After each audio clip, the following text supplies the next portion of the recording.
Big screen. What's the one at the back? There's another case. Tellies, I think. And then what's this one? Tellies again, I think. And these are the LED screens. That's the big screen, yeah. Okay. Is that like half of it here? Yeah. So guys, we have all of our equipment that we use for our events. You know, when we travel around the country and we do the accelerators, or we do a networking event, or we do a masterclass, or we do an entrepreneur's world, all of this is our own equipment. So what we have done is we've got a storage unit, a drive-up storage unit that makes it easier for our team to unload and load. We do 4 to 6 events a month now. We're taking that to 8 to 10 in January. And what I needed to do was my team unload it from our offices and we put it back into our offices. Well, that's 2 flights of stairs. So I've rented a drive-up unit by my house and I've put all my stuff in here that we take so we can literally unload, load so much easier. It'll save so much time and it makes my team's workload easier because we have a lot going on.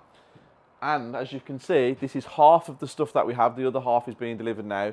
But invest in yourself. I believe in the brand. I know where it's going to go. I know how big we're going to become. So everything that you see at my events, I own all of it.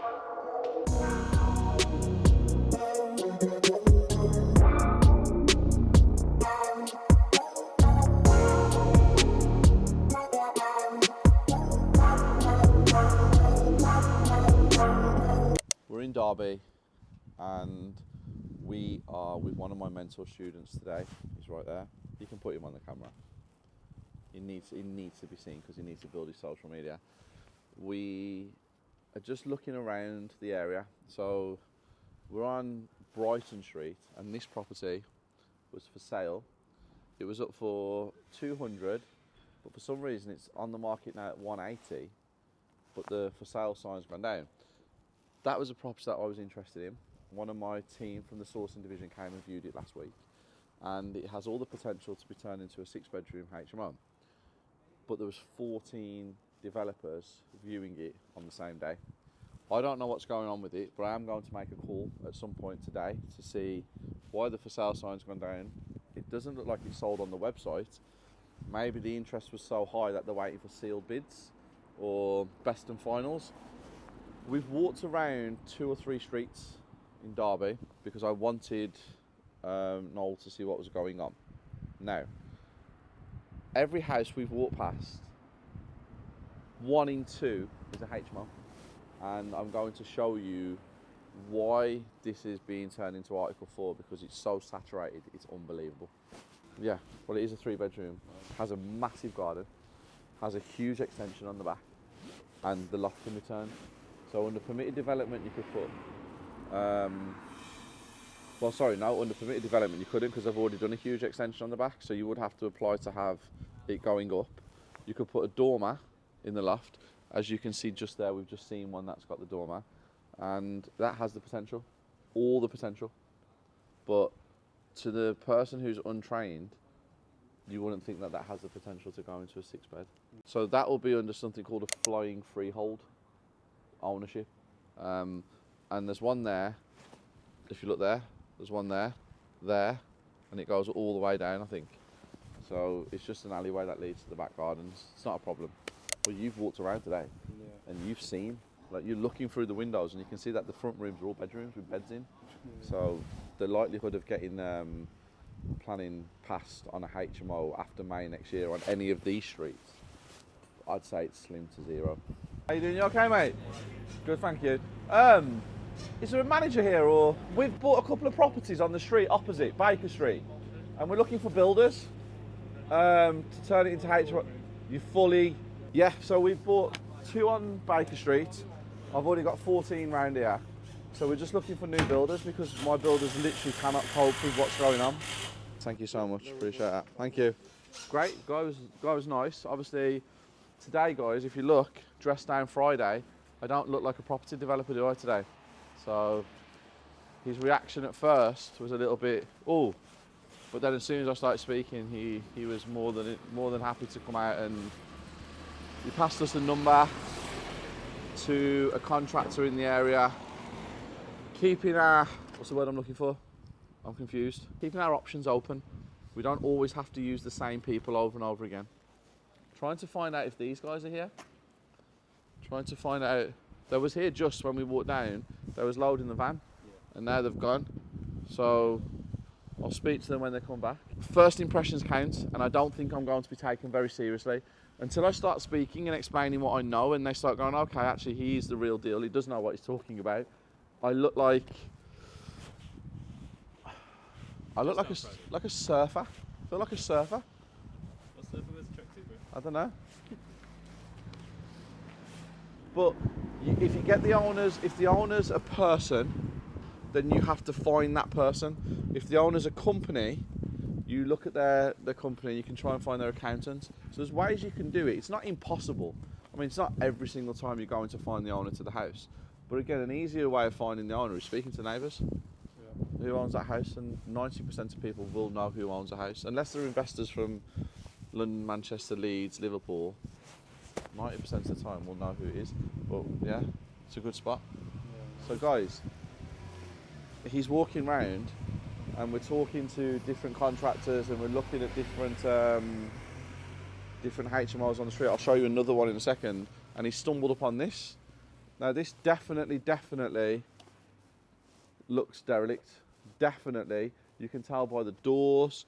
You can tell by the way things are grown. The only thing that's making me think that someone's been here is, if you look here, this has been cut down and there's all the rubbish there. So either the neighbours have had enough of it and done it themselves, or the owner's been down and just tried to do something. But we're going to try and find out who this one is. Success isn't handed to you, it's built. It's not about dreaming, it's about doing.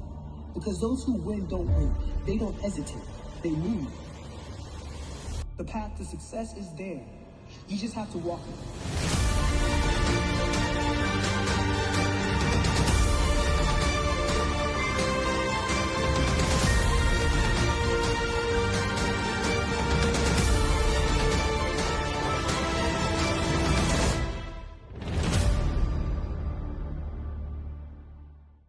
Now we're walking down the street, guys. We've got rooms to let here.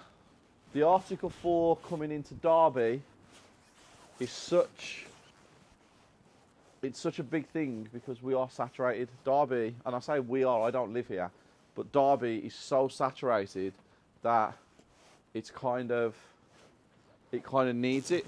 So you got another one here, there, and then you got this for sale, which I'm pretty sure this will be snapped up pretty soon. And if you look here, where the key lock is, you've got an ensuite there, because if you look through the gap, you can see the towel radiator. You've got the bed, TV, cupboards. That's a newly renovated property as well, because it's got new radiators, new flooring, the ensuite's in there. You can see all the new stuff that's done in there. I'm not sure how much longer this road, or these roads around here, can keep having this. It's literally 1 in 2 are HMOs. So on that street now, the whole of that street, how many houses would you say are on that street? 50? Yeah, 50. Yeah. 50? 25 of them are HMOs. And then I presume if we go down this road, again, half of them are HMOs again. Yeah, you can see it, and it's saturated. But how do you tell a HMO? 1, you'll see key locks. 2, you'll see different curtains or blinds in every window. 3, you can tell with the way it looks, basically. 4, when you look through the front window, if all the windows and if the curtains and blinds are open, you can see the bedroom straight away with the beds and stuff in there. And again, we're going to walk up another road and you'll see all of the extensions that are being done. There's loft, there's dormers in there. The extensions on the rear of some of these properties are huge. Now, I've got one that my friend owns right there, and that's huge. I think that's a 7-bed, 8-bed, and the end valuation on a commercial on that was £550,000 to £600,000, and the purchase price was £160. Renovation was about £170. You can see how lucrative it is, but are we investing in areas where the demand is going to stay high, the rentals might drop a little bit because there's so much supply, And these commercial valuations that people are taking at 550, 600,000 pounds, they're going to get themselves in a bit of trouble. Me, I don't always look at the highest commercial valuation. I look at sustainability. 6-bedroom HMO conversion. Architect is about to be instructed today, Friday. We are also going to have contractors here Monday, Tuesday, Wednesday next week. I have everything in place to get this one going and get it started. I haven't done the strip out yet because I'm going to see the contractors' prices instead of doing the strip out individually. The property's huge. It needs a lot of extensions doing to it. Am I going up? Am I going out? Which way am I going? Well, my architect will let me know the best way, the most efficient way, the one where I can have the most space, the one where I can save the most money, because that's the key. And I'm excited to get this one started, really. It's another one to add to the HMO collection.